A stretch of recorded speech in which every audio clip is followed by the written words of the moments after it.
So for question 3, the question asks, if yes, what do you enjoy about collecting items? Some of the responses varied, but for the most part, everyone answered what was provided. One person answered the history of it. One person answered being a part of a group. 4 answered growing your collection, and 3 people left blank. And I would probably say that the reason why people left it blank was maybe they just weren't interested in collecting, or maybe they weren't really sure if they cared so much about the history, or maybe they don't like being in groups, or they don't care too much about growing a collection, but they do enjoy collecting. So I don't think that really mattered. For question 4, it asks, have you ever considered collecting antique scales? And everyone said no. I think it's probably because it's not really a common thing to do in this age range, for young people. So I think that with taking the survey, they become more aware of what antique scales are. But if they did do research or whatever and found more information on the antique scales, then maybe they'd consider it, but everyone said no. Question 5 asks, are you a member of any collecting groups? 10 people responded no, and 1 said yes. So I think that maybe the reason why people said no is you don't necessarily have to be in a group to collect something. So I think that's something that ISAC should probably focus on when targeting a younger audience. They can say that just because you collect something, maybe it would be nicer to be in a group of people who have the same interests as you, because then you find more places where you can get stuff like that, you can make friends and all of that. And so yeah, and then 1 person answered yes. For question 6, it asks, are you interested in becoming a part of a collecting group? And 10 of the responses were no, and 1 person said yes.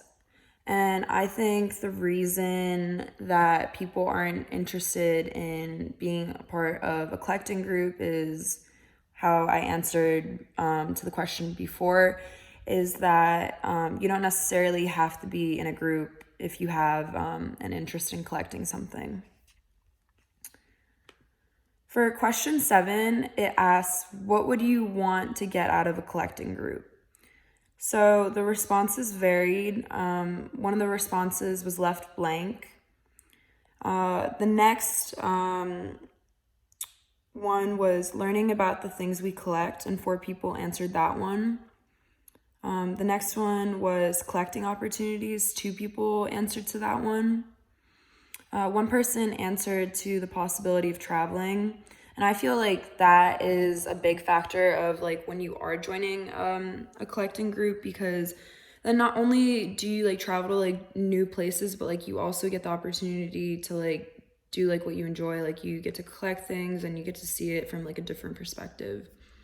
And then the next option was the community / meeting other people, and 3 people answered that one. And yeah, I feel when you're in a group, you meet a lot more people, and you all share the same interests, so it's a lot easier to talk about things that you have in common. Question 8 asks, what is holding you back from joining a collecting group? So the first option was time conflict / commitment, and that was the majority of what people answered, which was 5 people. And I feel that it's hard to balance being in a collecting group and doing other things in life. So that could be a factor of it, but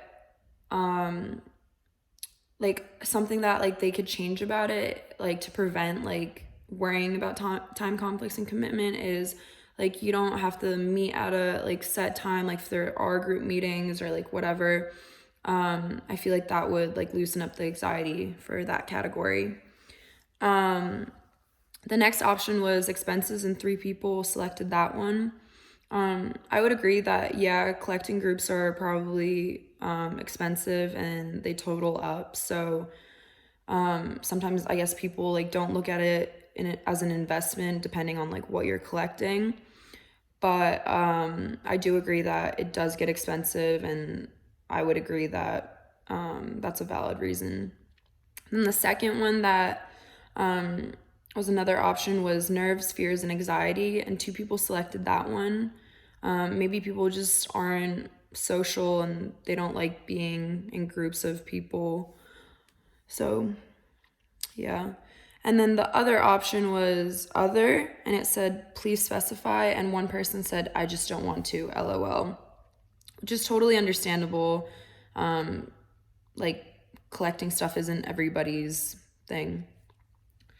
So for question number 9, it asks, how old are you? And the age range varied between 20 and 36. So there was one person that was 20, 3 people that were 21, 4 people that were 22, 1 person that was 24, and 1 person that was 36. So that is like a wide range of like young people compared to like the age range of people that are in International Society of Antique Scale Collectors. Question 10 asks, at what age did you start collecting items? And the responses were, there were 5 blank. So I guess that means that no one really collects anything. Like that answered that, the 5 people. And then 1 person answered 0. So I guess that also could go with like blank. 1 person said 5, another person said 6, another person said 15. Then there was 1 person that was 16 and 2 people that were 18. So like, as you can see, like people either start out early in their life collecting things or start like a little bit later. Like for example, like what I assume from like the person that was like 5 years old when they started collecting things, they might have started collecting something like super simple, and then like later on in life, like they start collecting something like way bigger. Question 11 asks, have you ever heard about the International Society of Antique Scale Collectors? And there were 7 responses that said no, and 4 responses that said yes. The last question was number 12, and it asks, how much would you be willing to pay monthly to be a member of a collecting group? The responses were 3 people said 0, 1 person said 11, 1 person said 15, another person said blank, another person said 15, another person said $100, another person said blank, another person said blank, and another person said 30. So pretty much people either like don't want to pay any money or like a very little amount, or someone would be willing to pay $100. So it really depends, and I guess it also depends like what you would be collecting. So yeah, I think surveys are really important like when you are in a group, because it tells you like what you can improve on and like how you can approach like a certain age group in a certain way. So yeah, thank you.